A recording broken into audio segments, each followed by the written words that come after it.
Good morning, everyone. Today, to continue with our topic of photosynthesis in plants, I will be discussing about factors affecting photosynthesis. Light, carbon dioxide, temperature, and water are the factors that affect the rate of photosynthesis. How does light affect the rate of photosynthesis? The duration, quality, and intensity of light affect the rate of photosynthesis. If the intensity of light is more, then rate of photosynthesis is also more. Increase in light intensity increases the rate of photosynthesis. Light is an important factor for photosynthesis. We know that we have studied in raw materials for photosynthesis. Next is carbon dioxide, which is another raw material for photosynthesis, and carbon dioxide is obtained from atmosphere. So, increase in carbon dioxide concentration increases the rate of photosynthesis. If more carbon dioxide is there, photosynthesis will be more. Next is temperature. The optimum range in which photosynthesis occurs at a proper rate is 20 to 30 degrees centigrade.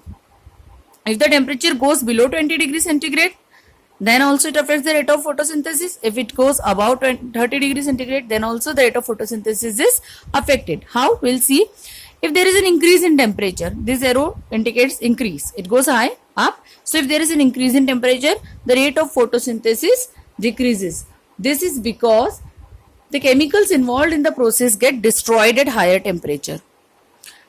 It is not that just above 30 degrees centigrade, if it reaches 31 or 32, the rate of photosynthesis decreases. If it reaches much above 30 degrees centigrade, almost up to 40 degrees centigrade, then the rate of photosynthesis will decrease due to destruction of the chemicals. Similarly, when the temperature goes below 10 degrees centigrade, then also the rate of photosynthesis is decreased, because the same reason is here. The enzymes which are involved in the process of photosynthesis, they are not active at such a low temperature.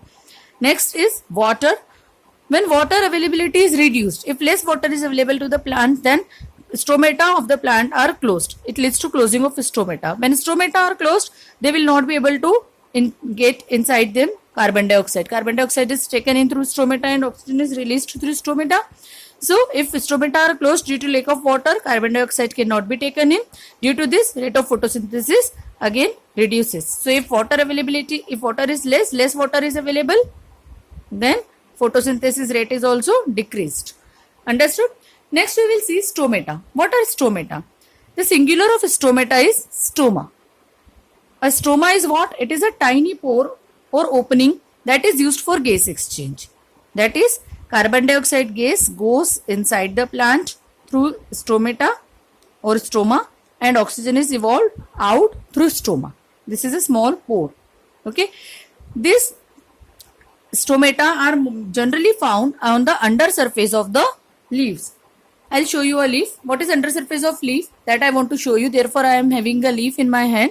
This is a leaf. This is the upper surface which is exposed to sunlight in a plant, and below this, or at the opposite surface, this is the under surface of the leaf where stomata are generally present. Why stomata are present mostly on the under surface? So that they are not directly exposed to sunlight, and therefore a lot of water will not be lost from the plant, because stomata are also involved in the process of transpiration. What is transpiration?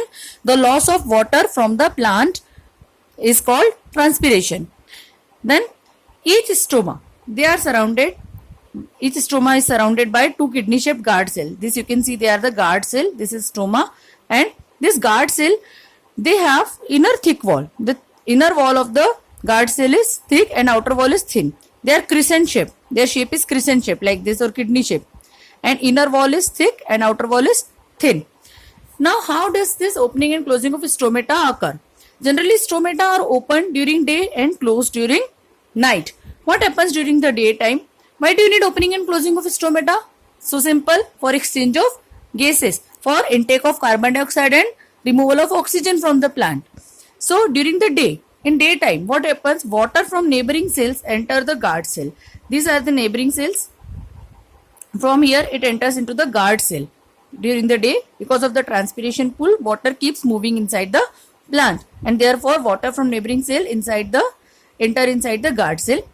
When a lot of water enters inside the guard cell, it creates a pressure inside the guard cell. This pressure pulls the outer thin wall, and outer thin wall bulges out.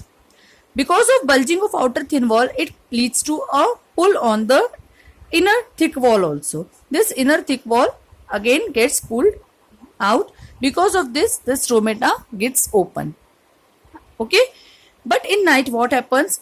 Water moves out. Rate of transpiration decreased, so water moves out from this guard cell where a lot of water was there to the neighboring cell, and this thick inner wall, because of reduced pressure inside the guard cell, it becomes straight again, and thus the stomata gets closed.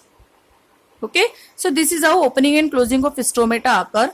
Guard cells are the cells which are involved in regulating the opening and closing of stomata, or opening and closing of a stoma. This is a stoma which shows a open stoma, and this is a closed stoma. Hope up to here everything is clear to all of you. In our next lesson, we will be studying about significance of photosynthesis and differences between photosynthesis and respiration. Study well, stay safe.